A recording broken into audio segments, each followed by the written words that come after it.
Pada kesempatan ini saya hanya ingin mengajak bahwa di dalam melaksanakan ibadah puasa Ramadan ini, marilah kita mengadakan evaluasi. Kenapa demikian?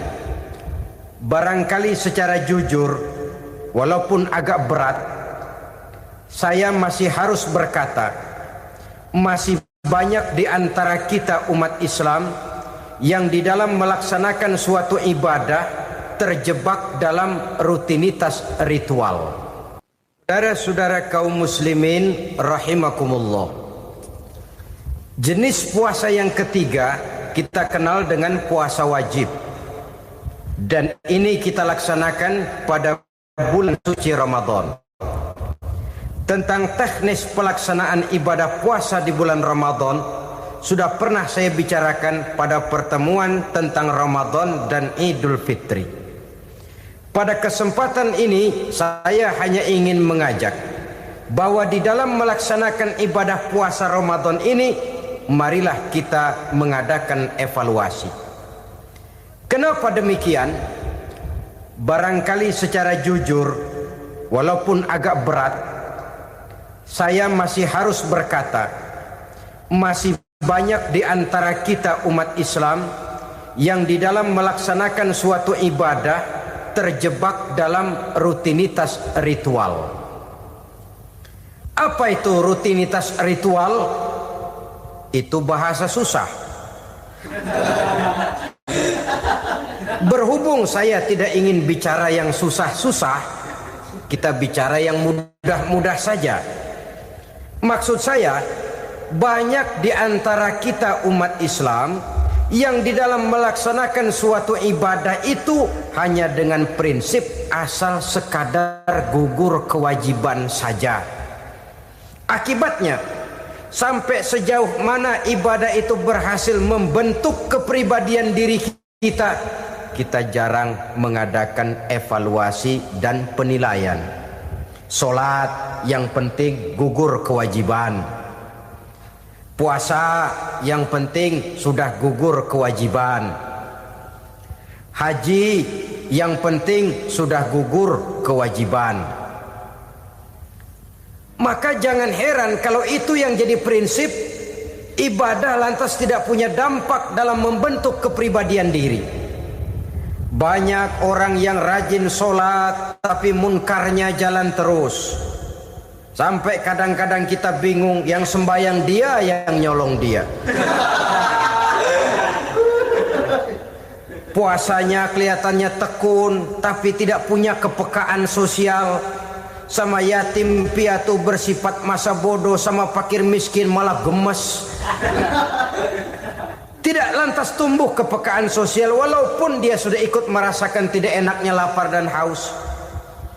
Ada juga yang sudah haji 4-5 kali mondar-mandir Jakarta Mekah, tapi gaya hidupnya tetap seperti katak di kolong tempurung, picik, sempit pandangan, dangkal hati, tidak terbuka walaupun sudah melihat Islam dalam skala internasional. Yang dia lihat, yang dia saksikan, yang dia pandang tidak sanggup menggugah dan mengubah jiwanya, tidak bisa mewarnai pandangan hidupnya. Inilah akibatnya kalau ibadah hanya dikerjakan dengan prinsip asal sekadar gugur kewajiban.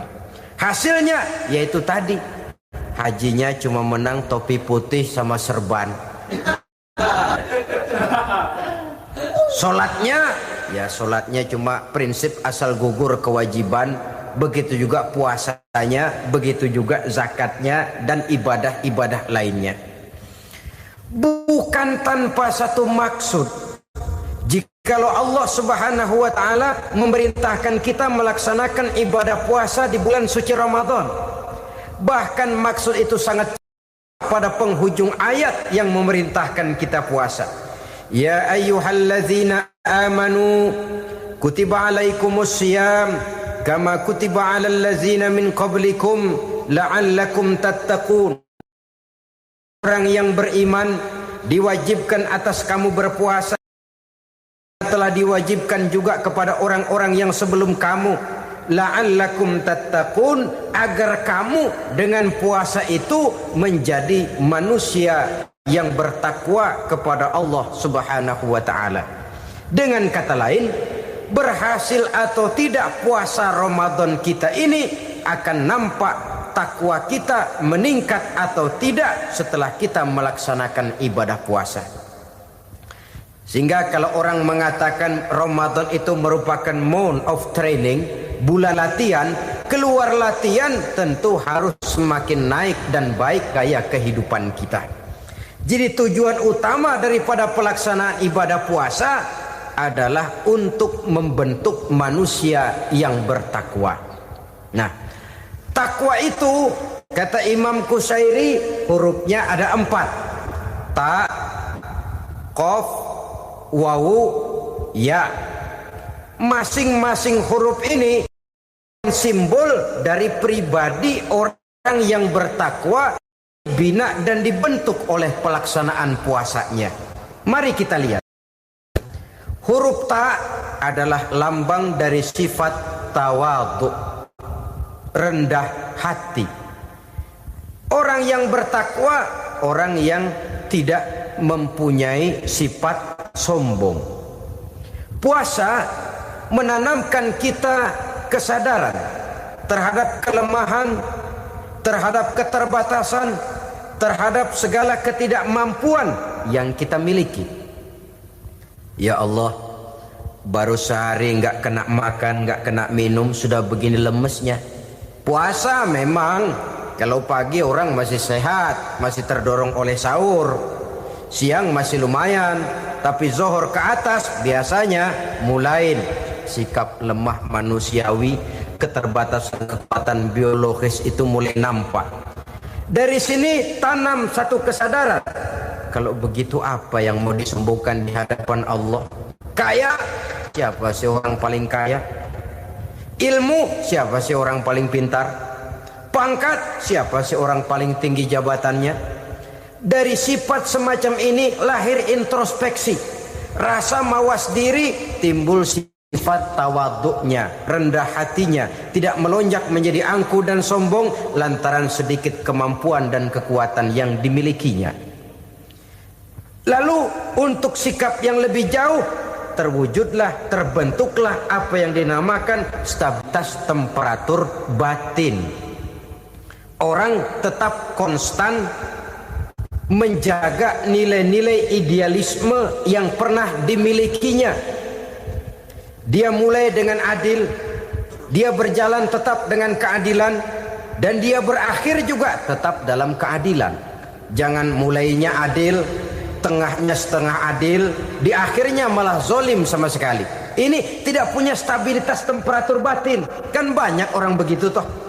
Mulanya benar, belakangan mau benar sendiri.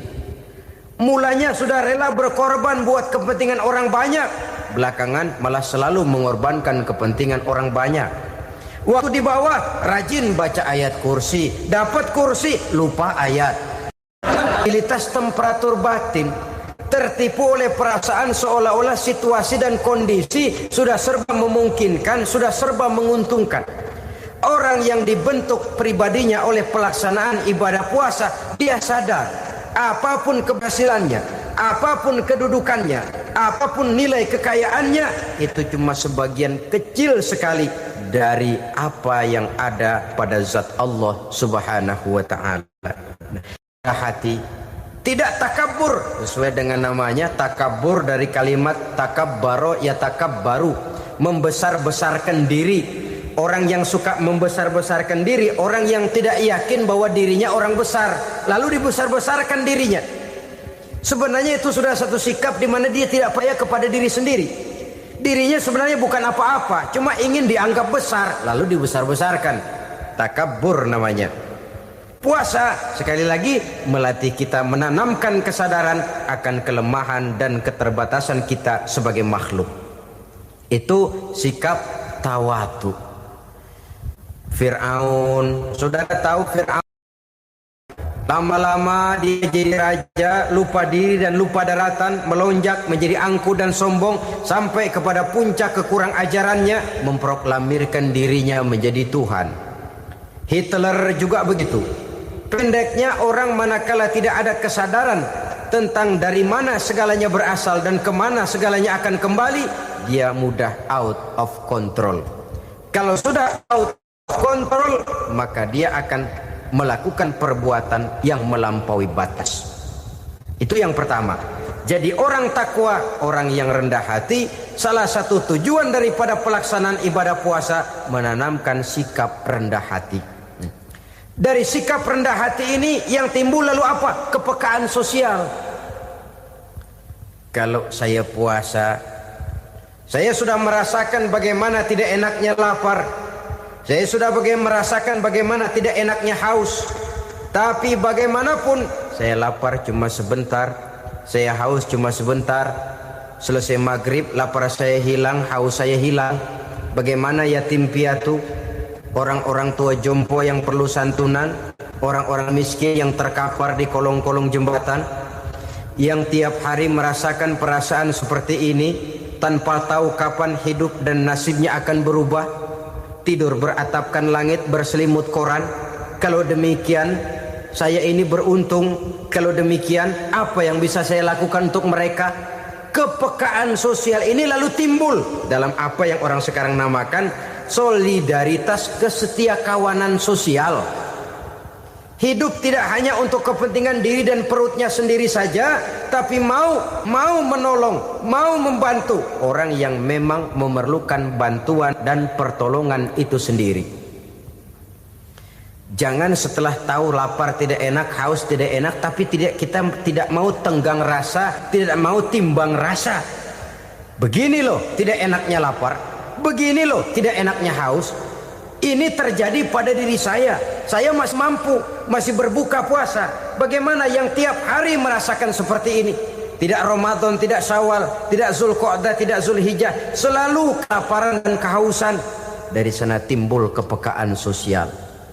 Lalu lahirlah sikap pemurah, dermawan, mau menoleh ke kiri dan ke kanan. Bahkan Al-Quran itu sampai mengancam betul. Ara'aita allazi yukadzibu bid-din fadzalika allazi yad'ul yatim wa la mendustakan agama. Islam mendustakan Islam. Salat dia tapi mendustakan salat. Puasa dia tapi mendustakan puasa. Siapa mereka itu? Fadzalika allazi yad'ul yatim. Merekalah orang-orang yang meninggalkan anak-anak yatim. Wala yahuddu ala ta'amil miskin, dan tidak pernah memberi pertolongan, tidak memerintahkan memberi makan kepada fakir miskin, walaupun dia berada pada posisi dan kondisi yang memang dia mampu. Nah, kalau dia tidak mampu itu lain soal. Dia mampu, dia tahu dan dia diam saja. Itu termasuk yukadzibu biddin. Orang-orang yang mendustakan agama. Berlindung kita kepada Allah, jangan sampai termasuk ke dalam kelompok itu. Yang kedua saudara, huruf takwa itu qaf. Qaf adalah lambang dari sifat qanaah. Qanaah artinya merasa cukup. Puasa melatih kita untuk bersikap cukup dalam hidup. Kalau kita perturutkan menjelang saat berbuka, menunggu waktu berbuka, istilah orang di Jawa Barat ngabuburit katanya. Kita menunggu saat berbuka, segalanya saja ingin kita beli, segalanya saja ingin kita minum, semuanya saja ingin kita makan. Sebab nafsu sudah begitu berupa. Perut sudah sedemikian lapar, kerongkong sudah sedemikian haus. Rasanya semuanya saja ingin kita telan. Tapi tahukah kita bahwa setelah maghrib berbunyi, berapa banyak yang kita makan, berapa banyak yang kita minum? Sesuaikah dengan keinginan kita tadi siang? Tadi siang semuanya ingin kita makan, tadi siang semuanya ingin kita minum. Setelah berbuka, berapa banyak yang kita makan, berapa banyak yang kita minum? Itulah kehidupan. Segalanya ingin kita kuasai, segalanya ingin kita punyai, tapi berapa sih yang benar-benar kita perlukan? Maka orang kaya adalah orang yang hidupnya cukup. Orang miskin hakikat yang selalu merasa kurang. Bagaimanapun besar rumah, banyak uang kita, berpuluh kendaraan kita, kalau hidup selalu merasa kurang, itu artinya kita masih miskin. Maka jikalau ingin menjadi orang kaya, kuncinya hakikatnya cuma satu, hati kita merasa cukup dengan yang diberikan Allah, bersyukur atas segala nikmatnya, dan dengan syukur itu, nikmat itu akan ditambah oleh Allah Subhanahu wa ta'ala. Puasa menimbulkan sifat qanaah, dan qanaah adalah watak daripada orang-orang yang bertakwa kepada Allah Subhanahu wa ta'ala. Persis seperti orang minum air laut, makin diminum makin haus, makin diminum makin kering tenggorokan. Begitulah orang berhadapan dengan materi. Tadinya dia akan senang kalau dia merasa punya tanah ratusan hektar. Sudah ratusan hektar, tidak cukup ngelamun lagi, alangkah nikmatnya kalau bisa beli gunung. Gunung dibeli. Sudah punya gunung, lihat laut. Aduh, kalau laut juga bisa dibeli, beli lagi laut. Sudah punya laut, lihat ke atas langit, ada yang jual apa enggak ya?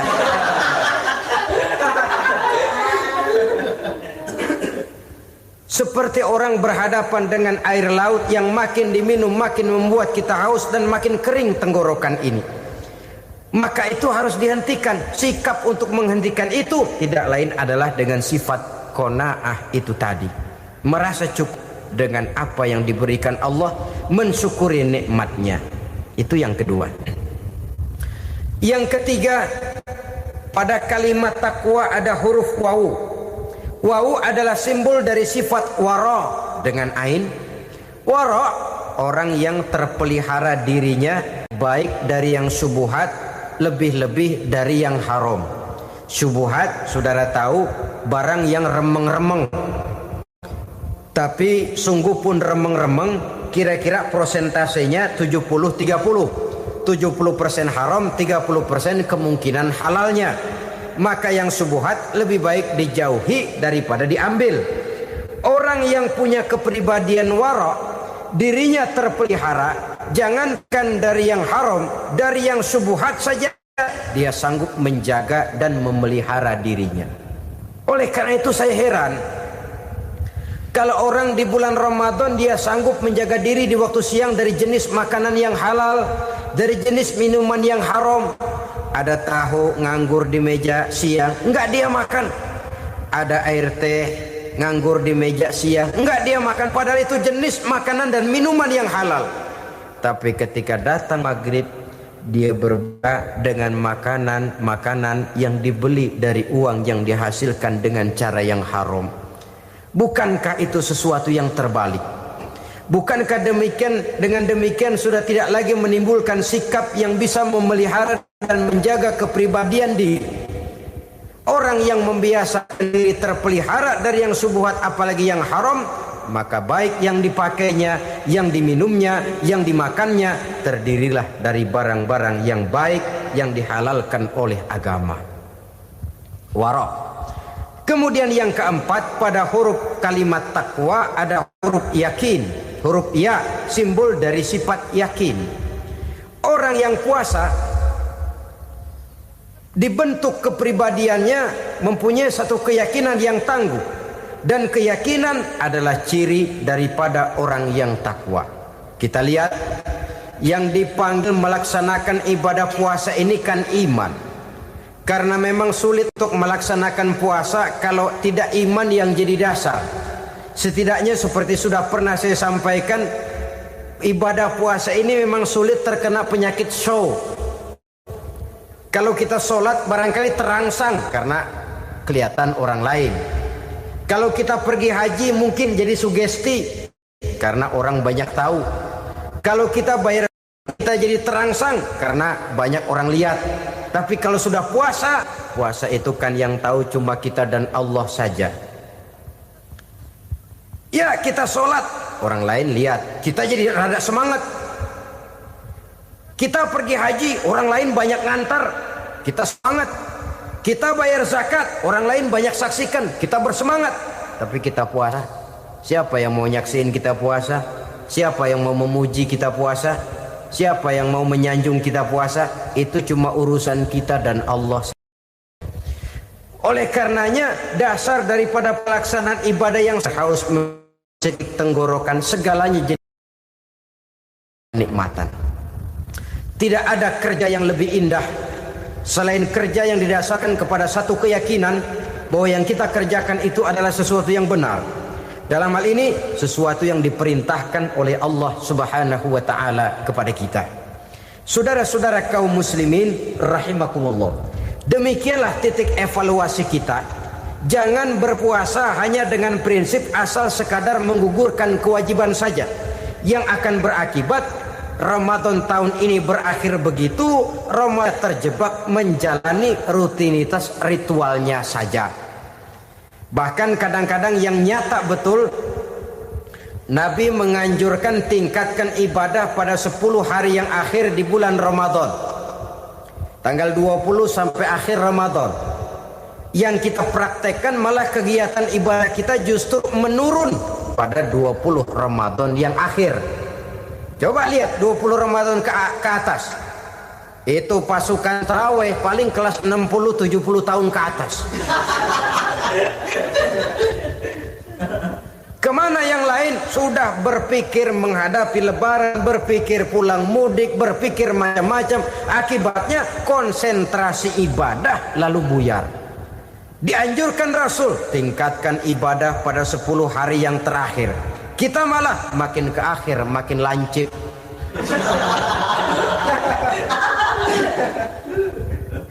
Saudara-saudara kaum muslimin rahimakumullah, kita terjebak oleh sesuatu yang sementara, oleh sesuatu yang bersifat kulit, lalu meninggalkan isinya. Padahal jikalau kita tidak mengisi Ramadan dengan kegiatan ibadah, berarti kita tidak keluar dari Ramadan dengan jiwa yang baru, yang sudah ditempa oleh pengalaman ibadah di bulan Ramadan. Artinya kita tidak kembali kepada fitrah, kesucian seperti saat kita dilahirkan. Lalu kalau kita tidak kembali kepada fitrah, apa yang mau kita rayakan pada Idul Fitri itu?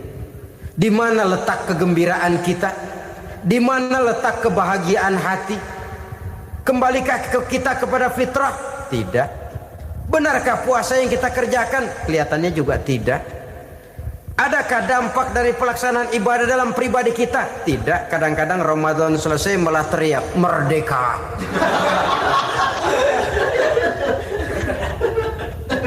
Kalau tadinya Ramadan dia merasa terhalang, mau keluar siang, mau makan siang, bulan puasa, mau minum siang, bulan puasa, mau gandengan, bulan puasa.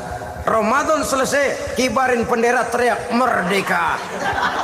Lalu kembali merajalela. Saudara-saudara, dampaknya tidak akan kelihatan. Padahal puasa yang baik, la'allakum tattaqun, membentuk manusia yang bertakwa kepada Allah Azza wa Jalla. Nah, sekarang apa kemudahan dan keistimewaan yang akan diberikan Allah kepada mereka yang sampai kepada tingkat takwa ini? Al-Quran menjelaskan, pertama, may yattaqillaha yaj'al lahu makhraja. Barang siapa yang bertakwa kepada Allah Subhanahu wa taala, maka dia akan diberikan makhraja. Makhraja itu jalan keluar dari segala macam kesulitan. Jalan keluarnya ada saja. Menurut ukuran kemampuan dia tidak mungkin, mustahil, tidak bisa, mana mungkin. Tapi pada waktunya ada saja jalan keluarnya. Termasuk jenis yang yaj'al lahu makhraja. Orang yang bertakwa kepada Allah selalu diberikan jalan keluar dari segala kesulitan yang dihadapinya. Siapa sih orangnya yang tidak pernah sulit dalam hidup? Siapa orang yang tidak pernah mengalami kesulitan? Tapi kadang orang menilai, itu kelihatannya hidupnya enak aja ya, kayaknya gak pernah mengalami kesulitan. Sebenarnya bukan tidak pernah mengalami kesulitan, Allah selalu memberikan jalan keluar dari segala kesulitan yang dihadapinya. Lah kalau Allah yang memberikan jalan keluar, tentu sangat mudah sekali. Orang yang bertakwa diberikan jalan keluar dari segala macam kesulitan. Satu. Yang kedua, wa yarzuqhu min haitsu la yahtasib. Dia akan diberikan rezeki oleh Allah dengan jalan yang tidak disangka-sangka. Rezekinya datang dengan cara yang tidak disangka-sangka. Gajinya mungkin kecil, tapi penghasilannya gede. Kan itu yang penting.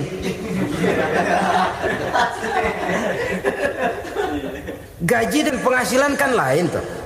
Boleh jadi gaji kecil, asal penghasilan gede, kan nikmat hidup itu. Nah, penghasilan ini ada yang bisa kita perkirakan.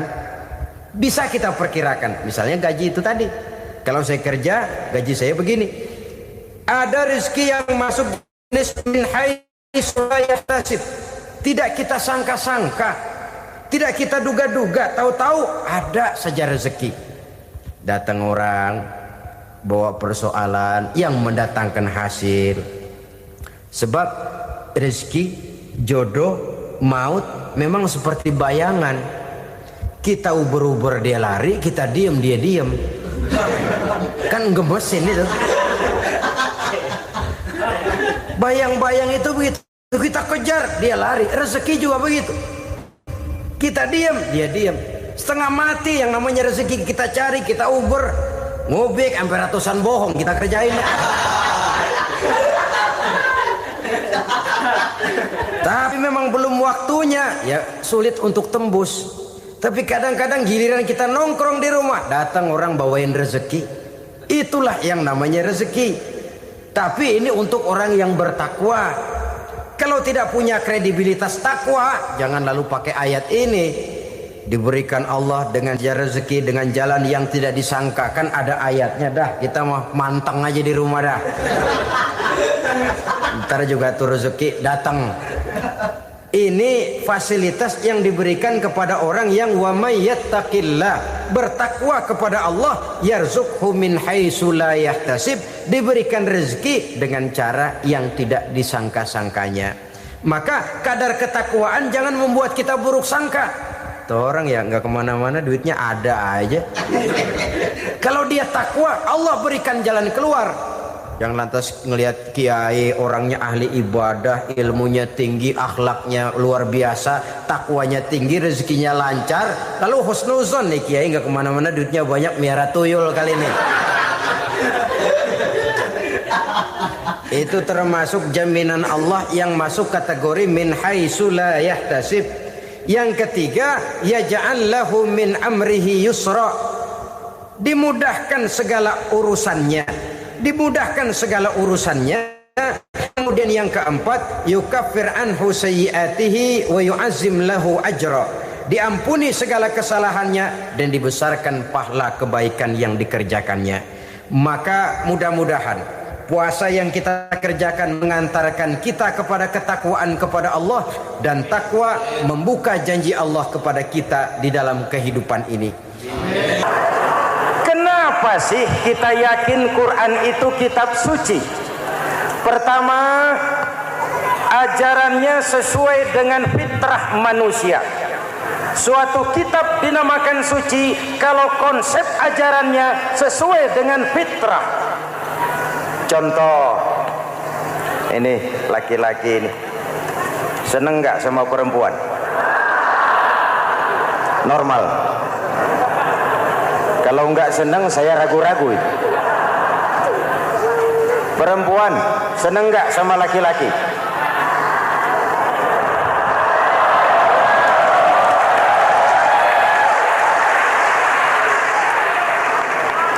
Ini fitrah. Laki-laki suka perempuan, perempuan suka laki-laki. Quran memahami itu. Hai laki-laki, kau senang dengan perempuan. Hai perempuan, kau suka dengan laki-laki. Oke, lewat sini, lewat pintu yang disebut nikah. Kalau kitab suci melarang nikah, itu bertentangan dengan fitrah manusia. Maka dalam Quran, mulai dari umat sampai ulama dan segala profesi dianjurkan nikah. Kalau kiai tidak boleh nikah, saya pilih mengundurkan diri, Pak.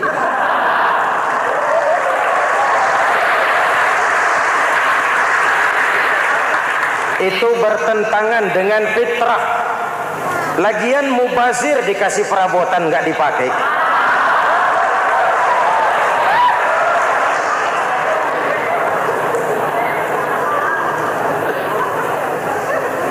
Fitrah.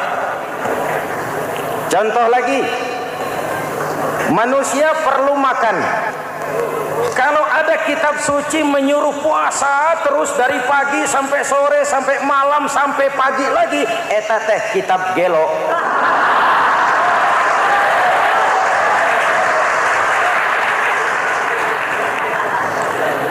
Quran sesuai dengan fitrah, puasa mulai dari imsak sampai datang waktu maghrib. Puasa ngebleng dari pagi sampai sore sampai malam merusak kesehatan.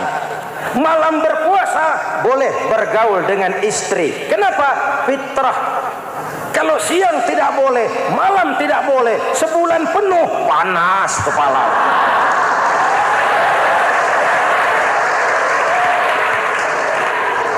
Rontok rambut.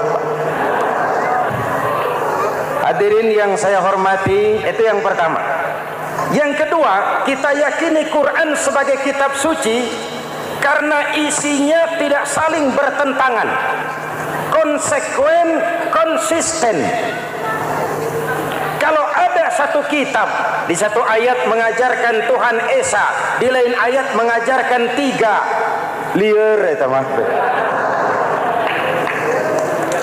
Bagaimana kitab suci isinya paradoks?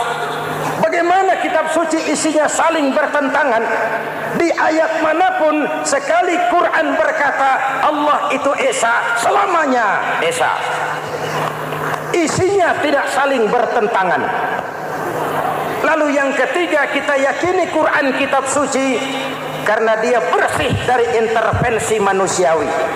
Sejak turunnya Al-Quran menantang, jikalau kamu ragu terhadap Quran yang kami turunkan kepada hamba kami Muhammad, kamu anggap itu cuma bikinan Muhammad. Kalau Muhammad bisa, kamu tentu bisa. Baik, bikin satu surah semacam Al-Quran. 14 abad yang lalu tantangan ini turun dan sampai malam ini belum terjawabkan. Pak, barangkali tidak ada yang mau coba. Banyak. Antara lain Musailamah Al-Kazzab. Dia mencoba membuat menandingi Al-Quran. Dia buat satu surah namanya surah Al-Fil. Bunyinya begini, bikinan Musailamah.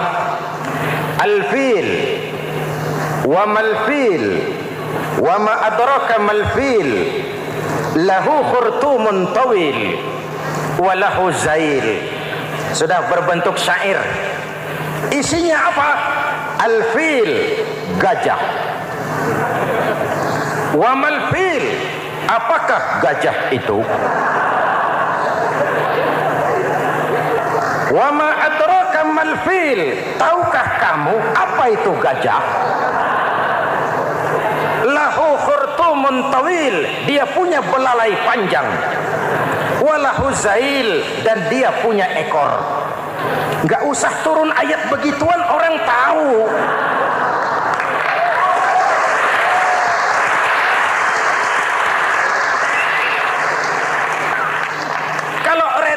Mendekati, maka isi jauh panggang dari api. Kitab suci bersih dari campur tangan manusiawi. Maka Al-Quran, ke bahasa apapun dia diterjemahkan, naskah aslinya tetap ikut. Dia boleh diterjemahkan ke bahasa Sunda, bahasa Jawa, bahasa Padang, bahasa Inggris, bahasa Jerman, bahasa Belanda, naskah aslinya tetap ada. Kenapa? Bahasa ke bahasa perbedaannya sering frontal. Kalau dari gelas menjadi gelas, eta mah caket. Dari lamp menjadi lampu, itu masih serumpun. Tapi cokot Sunda dengan cokot Jawa, itu jauh bedanya. Atos Sunda dengan atos Jawa, itu jauh. Ulama Sunda sama ulama Jawa nggak pernah akur kalimat atos ini.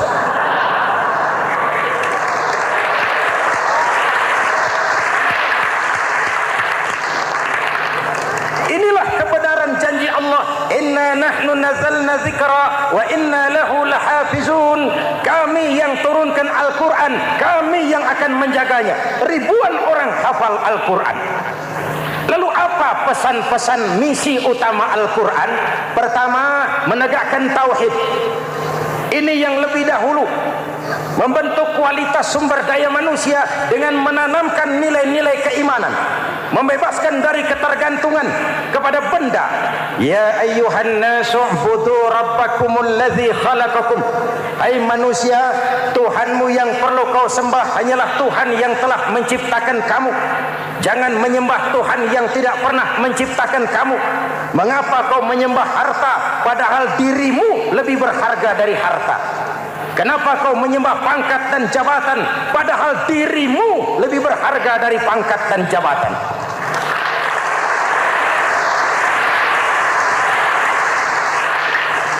Diajak rasio berpikir, Tuhanmu yang perlu kau sembah hanyalah Tuhan yang menciptakan kamu. Dan Tuhan yang menciptakan kamu itu Tuhan yang lam yalid wa lam yulad, yang laisa kamislihi syai'un, dan itulah Allah Subhanahu wa taala. Ayo orang teh, ayeuna teh. Boleh pakai teh? Ayeuna teh, kita teh. Kalau kepada syirik jali, syirik yang terang-terangan, insya Allah tidak. Nyata-nyata menyembah berhala, tidak. Nyata-nyata menyembah pohon, tidak.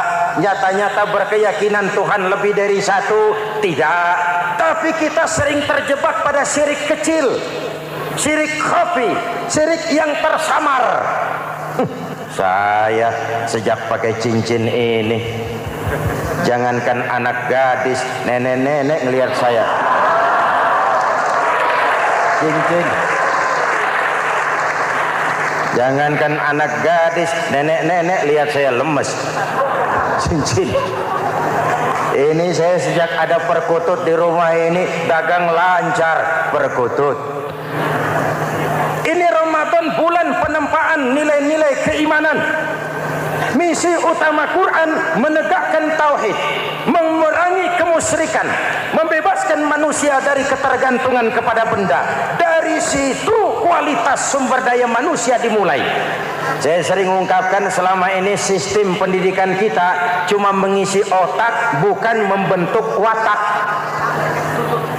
Otak diisi segala macam ilmu, tapi hati kosong, agama rapuh, akhirnya moral rendah.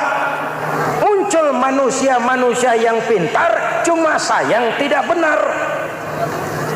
Indonesia kita bangkrut, Indonesia kita terpuruk, Indonesia kita sakit sekarang ini, kan ulahnya orang-orang yang pintar tapi tidak benar.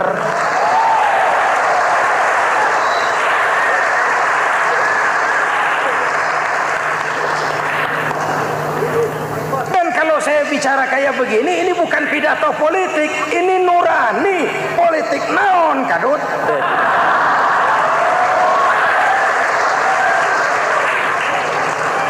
Ini nurani, ini tanggung jawab sebagai anak bangsa.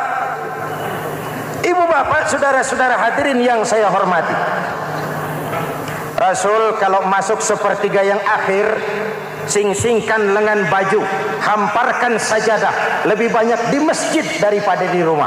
Itu Rasul. Maka sepertiga yang akhir masjid makin ramai. Lihat Masjidil Haram. Lain dengan kita.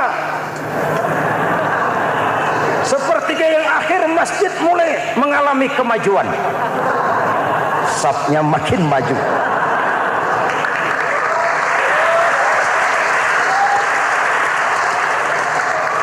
Pasar ramai, terminal beludak.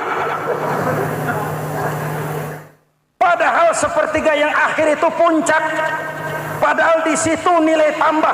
Dan anggap ini Ramadan terakhir yang diberikan Allah kepada kita. Kenapa? Memang tidak ada jaminan tahun depan ketemu Ramadan lagi.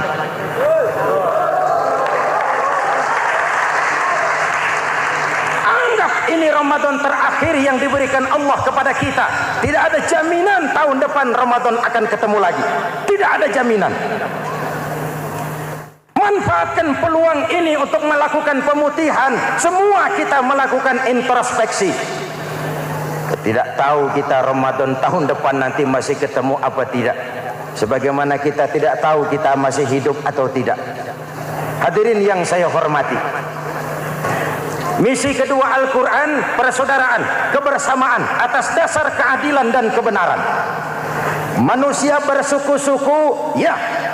Manusia berbangsa-bangsa, memang itu diakui oleh Al-Quran. Inna khalaqnakum min dzakari wa untha wa ja'alnakum syu'uban wa qabaila. Kami ciptakan kamu dari laki-laki dan perempuan. Kami jadikan kamu bersuku-suku dan berbangsa-bangsa. Apa tujuannya? Agar kamu saling mengenal satu dengan yang lain. Persaudaraan, kebersamaan atas dasar keadilan dan kebenaran. Yang terlepas dari ras. Dari manapun orang datang, apapun warna kulitnya, dari suku apapun ia dilahirkan, kalau akidahnya sama, itu kan saudara kita.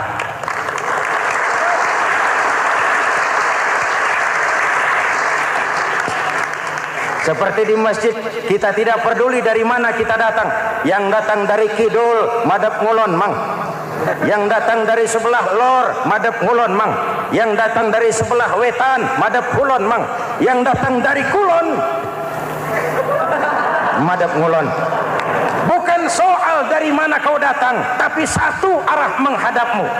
Kau mau Betawi, mau Sunda, mau Jawa, mau Padang, mau Aceh, mau Batak, mau Ambon, kita satu nusa, satu bangsa, satu bahasa. Marilah kita jadi lem perekat buat lingkungan kita di saat keutuhan kita sebagai bangsa sedang dalam ujian berat. Semangat kebersamaan atas dasar keadilan. Tidak ada mayoritas menekan minoritas. Umat Islam itu kalau besar, dia mampu melindungi yang kecil. Kalau kecil, dia bisa menjaga diri. Tiap sholat Jumat khatib berpesan pada akhir khutbah kedua, innallaha ya'muru bil adli wal ihsan. Innallaha ya'muru bil adli wal ihsan. Allah memerintahkan kamu menegakkan keadilan dengan argumen, bukan dengan sentimen. Mengajak, bukan mengejek. Merangkul, tidak untuk tujuan memukul. Kalau sebagai bangsa kita utuh, kompak dan bersatu, saya yakin kita akan bisa mengatasi kesulitan-kesulitan sekarang ini.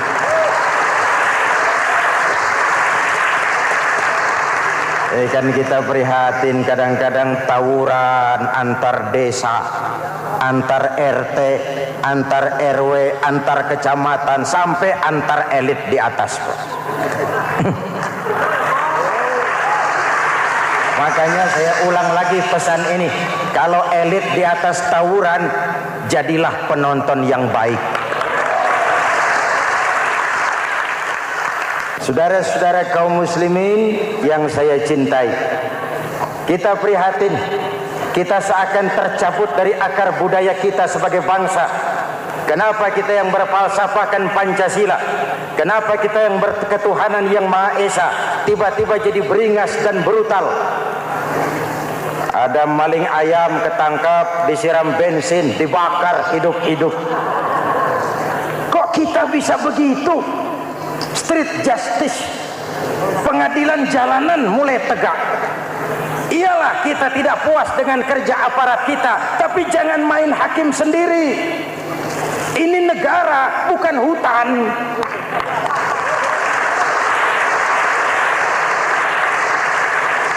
Jangan mencegah kemunkaran dengan menegakkan kemunkaran baru. Oleh hal-hal yang sepele, yang mestinya kita bisa mencari jalan keluar dengan baik. Ayo luruskan saf, rapatkan barisan, satukan langkah, tautkan hati. Kita satu umat yang satu, diikat oleh Al-Quran. Hanya dengan kebersamaan kita akan mampu menata hari esok yang lebih baik atas dasar keadilan dan kebenaran. Dulu teh Muhammad Toha teriak takbir ngadepi Belanda. Bung Tomo teriak takbir ngadepi Belanda. ayeuna takbir ngadepi batur sadulur salembur nanaonan.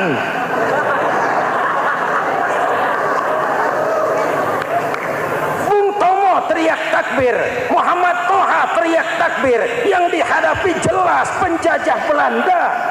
Kita ngadepi saudara sendiri, Allahu Akbar, yang sana teriak Allahu Akbar, setan tepuk tangan di tengah. Yuk kita rukun yuk, kita kompak yuk, kita bersatu yuk, kita pulang yuk.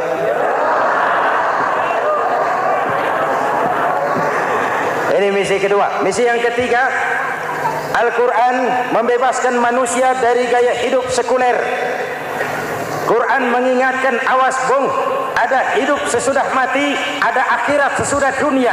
Lebih untung orang yang percaya akhirat daripada yang tidak. Paling tidak hidupnya normatif.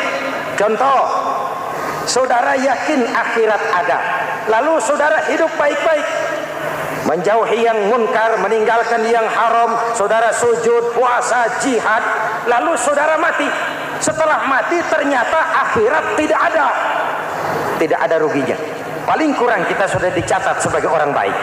Sebaliknya, saudara tidak percaya sama akhirat, lalu hidup seenaknya, judi, mabuk, zina, nipu orang, korupsi, tenggelam dalam kemunkaran, lalu mati. Setelah mati ternyata akhirat ada. Kemana anjen? Lebih untung orang yang percaya akhirat ketimbang yang tidak. Hidupnya ada rem. Iya pak, saya kepengen banyak uang, tapi kalau main judi nanti di akhirat bagaimana? Iya, saya kepengen jadi orang kaya, tapi kalau korupsi, nipu orang, buka peternakan tuyul, nanti di akhirat bagaimana? Gaya hidup yang berkeseimbangan, ada hidup sesudah mati dan ada akhirat sesudah dunia. Yang keempat, Quran membebaskan manusia dari belenggu kebodohan. Quran ayat yang pertama turun sudah berkata, Iqra, baca, kamu jangan jadi bodoh. Kebodohan menimbulkan kemiskinan, kemiskinan mendekatkan kepada kekufuran. Yang kelima, ini kado buat ibu-ibu, Quran mengangkat harkat, derajat dan martabat kaum wanita. Sebelum Quran turun, sebelum Islam datang, nasib wanita sangat menyedihkan.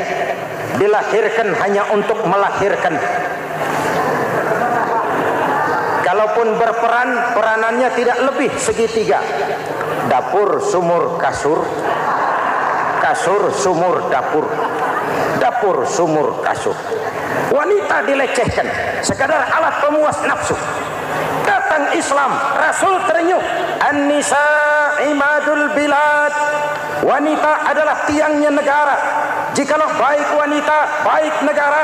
Jikalau rusak wanita, hancur negara. Karena wanita, negara jaya. Betul? Karena wanita, negara hancur. Betul? Maka wanita adalah bidadari yang kadang-kadang setan. Kadang-kadang.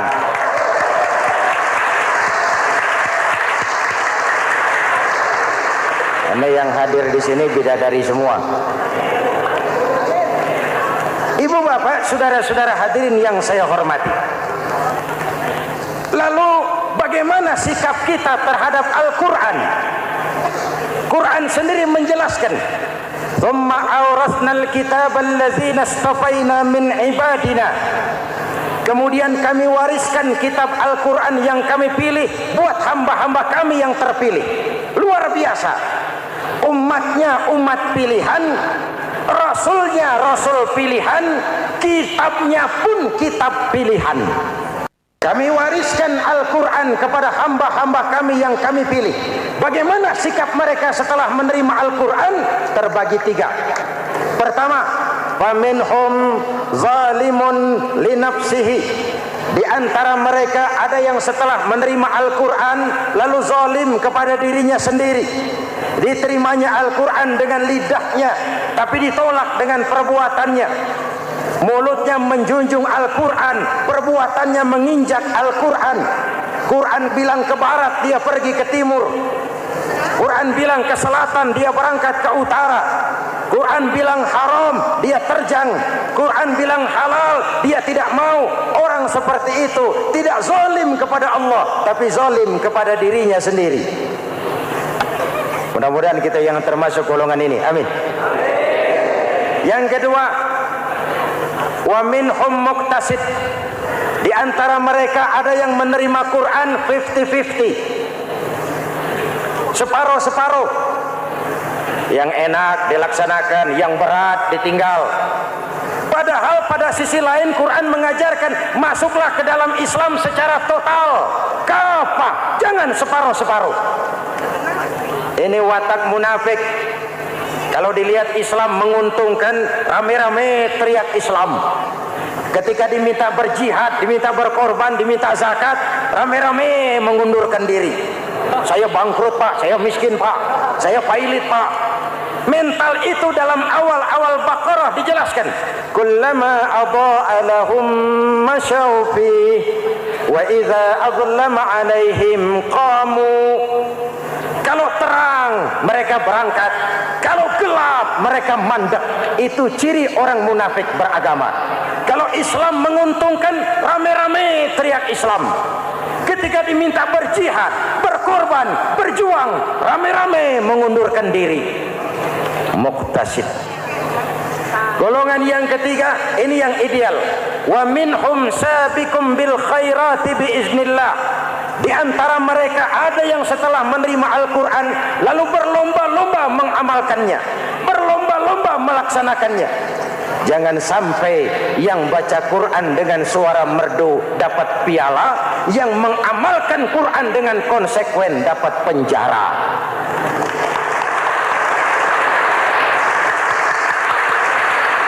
Itu ironi, itu menyedihkan, itu memilukan, dan itu memalukan.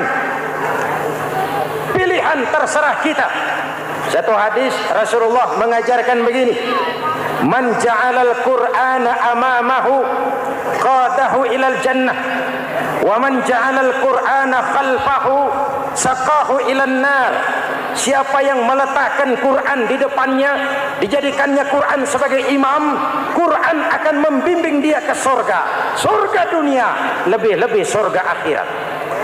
Sebaliknya, siapa yang meletakkan Quran di belakang, dibelakanginya ajaran Quran, Quran akan mendorong dia ke neraka, neraka dunia, lebih-lebih neraka akhirat. Quran imam apa makmum? Kita makmum apa imam? Makmum ikut imam apa imam ikut makmum? Makmum ikut imam. Jikalau Quran adalah imam, jikalau kita adalah makmum. Ke barat kata Quran, ke barat kita berangkat.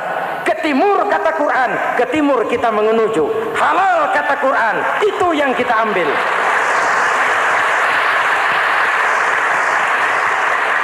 Mari kita jadikan Ramadan sebagai bulan di mana sedikit demi sedikit kita berupaya kembali menjadi generasi yang Qurani.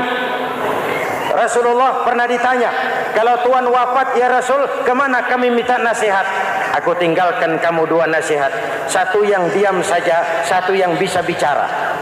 Yang bisa bicara apa ya Rasul? Al-Quran. Minta nasihat Quran. Yang diam saja apa ya Rasul? Maut. Dalam hidup ada dua nasihat. Nasihat yang bisa bicara, Al-Quran. Nasihat yang diam saja, maut. Mau dagang, minta nasihat Quran. Mau bertetangga, minta nasihat Quran. Itu nasihat. Nasihat yang kedua, diam saja, tahu-tahu datang maut. Makanya anggap ini Ramadan terakhir yang diberikan Allah kepada kita, karena tahun depan tidak ada jaminan kita bertemu Ramadan. Manfaatkan 10 yang akhir untuk meningkatkan nilai ibadah kita kepada Allah Subhanahu wa taala. Pada pertemuan kali ini secara khusus kita akan membicarakan tentang puasa ini. Kita akan mulai dari yang pertama, puasa sunnah. Sebagaimana yang kita maklum, sunnah adalah satu perbuatan yang apabila kita kerjakan berpahala, Tapi apabila kita tinggalkan, tidak merupakan dosa. Hanya saja ia merupakan barometer dan ukuran daripada orang-orang yang cinta kepada sunnah itu sendiri. Ada banyak jenis puasa-puasa sunnah ini. Yang pertama, puasa sunnah di bulan Muharram. Rasulullah sallallahu alaihi wasallam bersabda, afdalus siyami ba'da Ramadan syahrullahil Muharram wa afdalus salati ba'dal fariḍah salatul lail. Diriwayatkan oleh Muslim dari Abi Hurairah. Puasa yang paling utama sesudah puasa Ramadan tidak lain adalah puasa di bulan Muharram, dan solat yang paling afdol sesudah solat yang wajib adalah solat pada sepertiga malam yang akhir. Puasa di bulan Muharram merupakan puasa sunnah dan mempunyai nilai yang sangat besar dalam pandangan Allah Subhanahu wa ta'ala. Buat mereka yang mampu melaksanakan puasa sunnah di bulan Muharram ini, boleh melaksanakannya selama 10 hari. Hari yang pertama, boleh juga 3 hari saja, atau setidak-tidaknya 1 hari daripada bulan Muharram. Yang kedua, puasa 10 hari daripada bulan Zulhijjah. Karena bulan Zulhijjah ini memang termasuk bulan yang dimuliakan oleh Allah Subhanahu wa ta'ala. Pertama, di sana ada hari Tarwiyah, ada hari Arafah, ada hari kurban, ada talbiyah, ada pelaksanaan haji dengan segala manasiknya. Maka puasa sunnah di bulan Zulhijjah merupakan amalan yang sangat utama dan besar pahalanya dalam pandangan Allah Azza wa Jalla. Sebagian ulama menjelaskan, man shoma hazihil ayyam akramahullahu bi asri asya'in. Siapa orang yang melaksanakan ibadah puasa sunnah pada hari-hari 10 di bulan Zulhijjah ini, Allah Subhanahu wa ta'ala akan memuliakannya dengan 10 macam perkara. Saudara, ini keuntungannya. Yang pertama, orang yang puasa di hari-hari 10 bulan Zulhijjah diberikan al-barakah fi umrihi, diberikan keberkahan pada umurnya. Setiap kita ingin memperoleh umur yang berkah. Umur yang berkah itu yang bagaimana? Apa yang jumlahnya panjang? Mungkin. Tetapi yang jelas, umur yang berkah ini adalah umur yang bisa dipertanggungjawabkan di hadapan Allah Subhanahu wa ta'ala. Artinya, umur yang diisi penuh dengan kebajikan, umur yang diisi dengan segala macam kegiatan ibadah, dan umur yang dengan demikian sungguh pun kita sudah mati, jasad terkubur dalam tanah, nama kita akan tetap hidup, dikenal orang oleh karena kebajikan yang kita kerjakan. Saya kira akan lebih merupakan azab ketimbang nikmat kalau orang diberikan umur panjang tapi hanya untuk menumpuk-numpuk dosa saja. Kan lebih baik mana? Umur pendek banyak pahala, umur panjang banyak dosa. Lebih baik mana? Saya yakin yang paling baik tentu umur panjang banyak pahala. Paling sial umur pendek dosa melulu. Sudah diberikan umur pendek, tidak seberapa, dosa berlipat ganda. Itu kalau orang kampung bilang tekor namanya. Rugi. Umur pendek hanya untuk menumpuk-numpuk dosa. Boleh jadi kalau umat-umat zaman dulu, saudara, mereka diberikan umur panjang. Nabi Adam, kita tahu Nabi Adam itu 2000 tahun umurnya. Nabi Nuh 950 tahun. Umatnya ya rata-rata segitu itu. Nah, kalau mereka misalnya punya umur 800 tahun, lalu 200 tahun mereka melakukan dosa, kan masih punya restan 600 tahun untuk taubat, karena umurnya diberikan jatah panjang. Kita ini oleh Allah Subhanahu wa ta'ala, umat Nabi Muhammad ini umurnya pendek-pendek. Kalau nyontoh Nabi 63 tahun saja. Kalau diberikan 70 tahun umur kita sekarang, itu sudah dapat jatah lebih 7 tahun. Alhamdulillah bahwa Allah memberikan saat-saat, waktu-waktu, tempat-tempat yang punya nilai istimewa, sehingga umur yang pendek ini bisa bernilai panjang, nilai ibadahnya bisa bernilai pahala seperti umat yang berumur panjang dahulu itu. Karena itu manfaatkan umur dengan baik, dan salah satu keberkahan daripada umur akan datang dengan melaksanakan ibadah puasa sunnah. Ini yang pertama. Yang kedua, az-ziyadatu fi malihi, berikan tambahan hartanya, menjadi orang kaya. Kaya apa? Kaya hati setidak-tidaknya. Karena dengan tekun dan rajin melaksanakan ibadah puasa, yang segera tertanam dalam jiwa seseorang merasakan cukup di dalam kehidupan. Itulah dia orang yang paling kaya, orang yang hidupnya paling cukup. Kalau orang sudah merasa cukup dalam hidupnya, maka itulah dia orang yang kaya. Saudara-saudara kaum muslimin rahimakumullah, puasa sunnah memberikan tambahan harta, usahanya berkembang, dengan demikian membawa keberkahan, hartanya makin bertambah, akan menunjang ibadahnya kepada Allah, lebih memantapkan dan membawa ketenangan dalam hidupnya. Itu termasuk berkahnya melaksanakan puasa sunnah itu. Yang ketiga, al-hifzu fi iyalihi, diberikan penjagaan, perlindungan terhadap keluarganya, anaknya sehat, sanak famili dan handai tolannya terjaga dan terpelihara dari segala malapetaka, dari segala mara bahaya, kesehatannya terjamin dan terpelihara. Itu sudah merupakan modal yang sangat besar di dalam kita mengarungi kehidupan. Sebab rasanya sulit untuk bahagia, duit kita banyak sekali, usaha kita selalu mendatangkan untung yang berlipat ganda. Tapi sebentar-sebentar anak kita sakit, yang ampek, yang korengan, yang kena musibah, ndak tak karu-karuan sakit, berobat sampai jutaan rupiah. Itu kan sudah tidak membawa kebahagiaan. Uang masuk yang begitu banyak jumlahnya, habis akhirnya untuk berobat saja. Sebenarnya hitung-hitung ya seri-seri juga. Usaha berhasil, duit banyak, habis untuk berobat.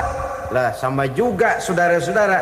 Jadi dengan demikian, biar duit kita banyak, asal keluarga pada sehat saja, udah enak bener itu.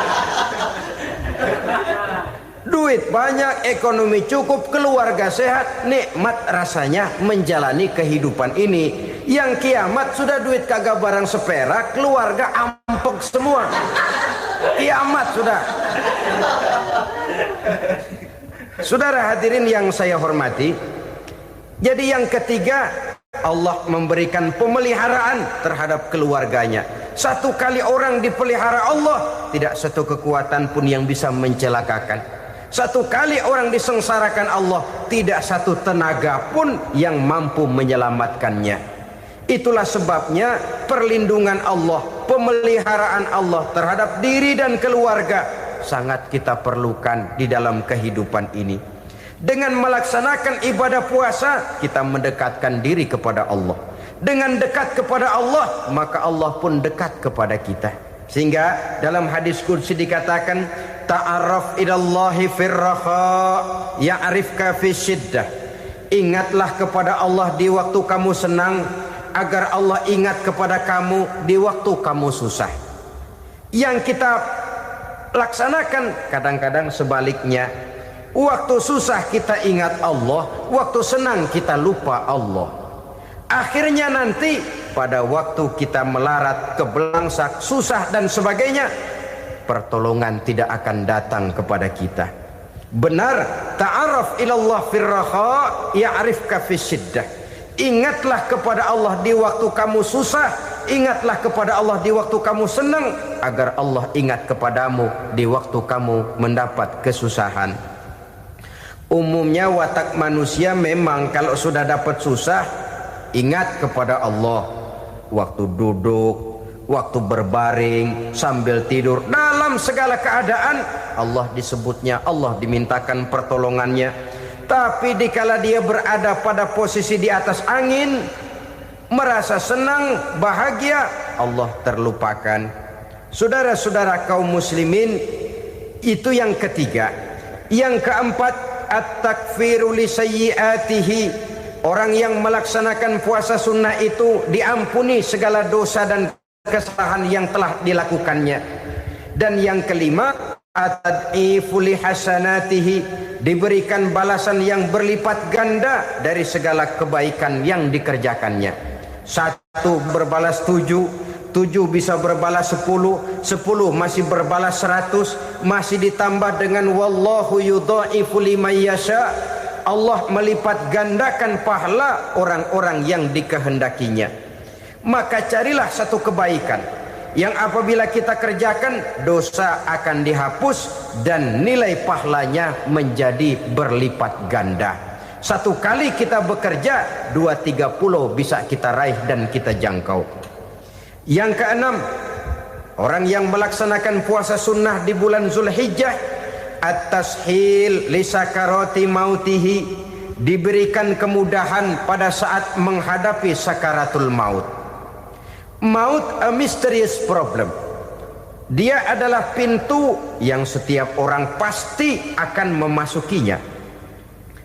Bahwa mati adalah mati, itu semua kita tahu. Tapi hakikat orang pada saat menghadapi mati itu kan berbeda-beda.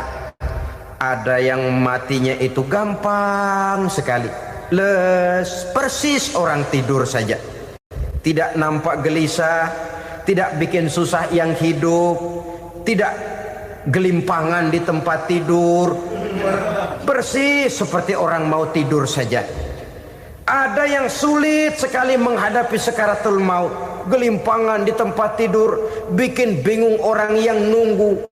Kadang-kadang seperti kerbau digorok lehernya. Saudara-saudara, sulit menghadapi sakaratul maut.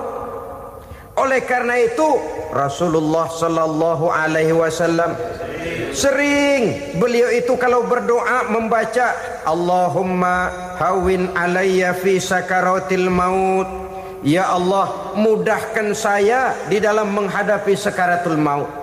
Rasulullah saja, saudara, orang yang ibadahnya paling banyak, orang yang hatinya paling bersih, orang yang akhlaknya paling luhur, masih berdoa semacam ini, mohon dimudahkan oleh Allah agar mudah menghadapi sakaratul maut. Apalagi kita, terus terang kita ini paling-paling kelas muhtalid, bangsa sama pahala mau sama dosa doyan.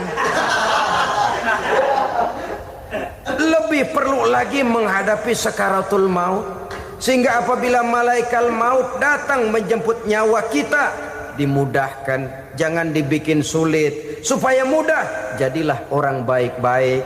Biasanya kalau banyak yang mati, malaikat maut juga kali main-mainin dulu tuh orang, utak-atik, ditakut-takutin dan segala macam. Saudara hadirin yang saya hormati, maka menghadapi sakaratul maut ini merupakan kunci. Apakah seseorang bisa husnul khatimah atau bisa su'ul khatimah? Salah satu jalan untuk memudahkan diri menghadapi sakaratul maut, melaksanakan puasa sunnah di bulan Zulhijjah ini. Yang ketujuh, ad-diya'u li zulumati qabrihi, diberikan terang di alam kuburnya. Kubur, saudara tahu, saudara tentu sering lihat orang dimasukkan ke liang lahat, ditutup dengan papan, dinding ari kata kita di kampung, lalu diuruk lagi dengan tanah. Dalamnya liang lahat, gelapnya liang lahat, gelapnya diuruk dengan tanah, gelapnya di dalam kubur, 3 gelap yang menjadi satu. Bapak moyangnya gelap,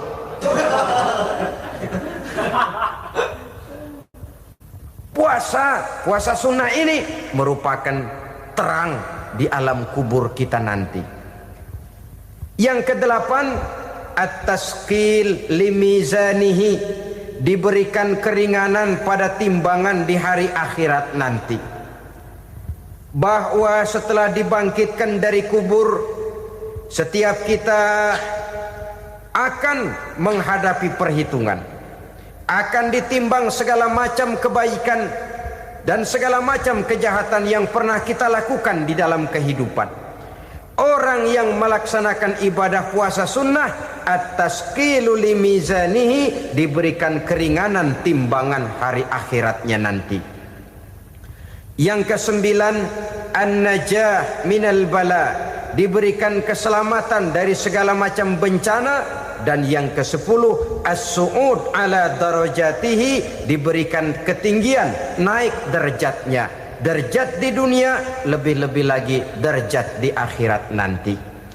Ini keutamaan yang diberikan Allah Subhanahu wa ta'ala kepada mereka yang melaksanakan ibadah puasa 10 hari di bulan Zulhijjah menurut penjelasan sebagian dari para ulama kita. Jadi setelah puasa Muharram ada lagi puasa Zulhijjah.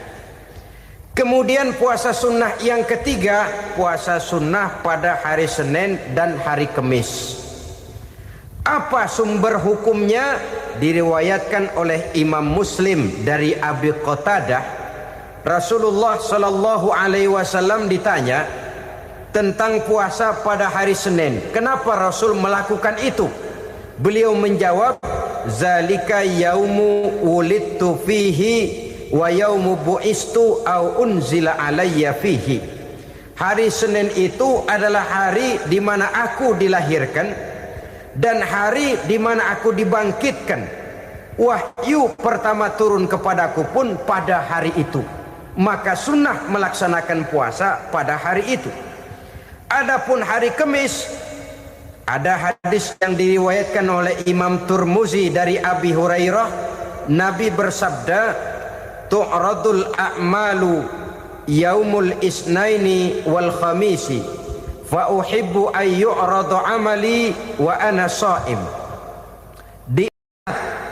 Disetor amal setiap manusia pada hari Senin dan pada hari Kamis. Maka aku ingin, kata Nabi, agar pada saat amalku disetor itu aku sedang puasa. Jadi malaikat itu menurut riwayat ini mencatat dan menyetorkan catatan amalan seseorang pada hari Senin, hari Kamis. Tiap hari Senin amalan kita disetor oleh malaikat. Catatan terakhir tentu yang sedang kita kerjakan, sehingga yang masuk daftar, saya tinggalkan orang ini, dia sedang puasa. Karena naik catatan amalnya pada hari Senin. Kamis diangkat lagi, catatan paling akhir, saya tinggalkan orang ini, dia sedang puasa. Itu makna fa uhibbu ayyurada amali wa ana shaim. Aku senang kalau pada saat amalku disetor, catatan paling akhir aku lagi puasa. Satu keistimewaan. Alangkah celaka tiap amalan disetor kita sedang berbuat jahat. Senin, Kamis, teler, mabok, judi. Tiap amalan disetor, catatan akhirnya saya tinggalkan si fulan lagi teler. Laporan Senin. Kamis laporan lagi, saya tinggalkan si fulan lagi mirip kartu. Saudara hadirin yang saya muliakan, alangkah jeleknya catatan kita. Oleh karena itu sunnah puasa pada hari Senin dan hari Kamis. Ini amalan sunnah, saudara-saudara. Dan oleh karena ini amalan sunnah, sebagian ulama memberikan penjelasan, walaupun lupa niat, kalau sudah malam itu lupa niat, boleh niatnya sudah siang puasa sunnah ini, dengan catatan dari pagi belum makan apa-apa. Malam saudara lupa, tahu-tahu ingat ini hari Senin, ini hari Senin, dah jam 10, niatlah jam 10 itu, sah puasanya asal dari pagi belum makan apa-apa. Tapi kalau sudah dapat 2 piring baru niat, jam 10 itu lain, ngojek namanya.